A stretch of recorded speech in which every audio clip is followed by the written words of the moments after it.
السلام عليكم، ان شاء الله راكم كامل بخير وبصحه وبعافيه يا رب. نبداو بالصلاه والسلام على حبيب الله محمد صلى الله عليه وسلم. اليوم انا جبت لكم طبق ماشي اقتصادي، فيه كميه شويه تاع اللحم. ولاو يلوموني يقولوا لي عبير علاه ما ديريناش اطباق فيهم اللحم وفيهم الدجاج وفيهم منا ومنا. انا بغيت نوضح لكم برك، انا لاشين تاعي فيها اطباق اقتصاديه، يعني الطبق المتوسطه، الطبق اللي ما عندهاش للمبتدئات اللي ما يعرفوش الطياب. جيت نمد لكم الاسرار. يعني اللحم ولا الدجاج ماشي انا ما عنديش، نبغي انا نعطي لكم الوصفات اللي ما فيهمش المكونات بزاف وقدر المستطاع.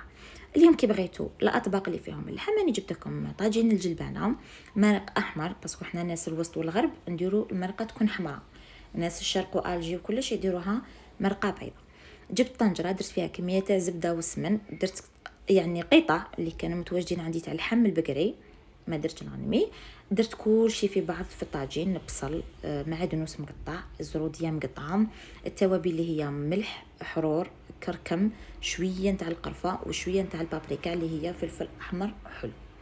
كيما راكم تشاهدوا خلط كل شيء في الطنجره، ما قليتش يعني حاجه بحاجه كيما ولفتكم نقلي البصل ونقلي اللحم ومن بعد نزيد لي زيبيس بشويه. اليوم خلط كل شيء في الطنجره، يعني كل شيء مع بعض. وهنا راني منقصه للنار، كي خلطتهم ديت لهم تقليبه الاولى برك، زدت للنار وخليت اللحم يطلق الماء تاعو والبصل يطلق الماء تاعو كيما راكم تشاهدوا.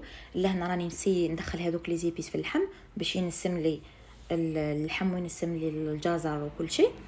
من بعد واش ندير، نغلق عليه ونخليه يتقلى ويتجمر على راحته.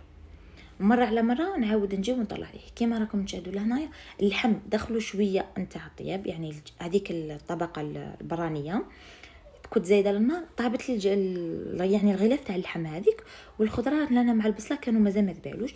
ما لا واش ندير هنا في هذه المرحله، نقص النار، يعني ندير النار متوسطه ونخليهم يعاودوا يعني يذبالوا في غرضهم ويتجمروا على راحتهم.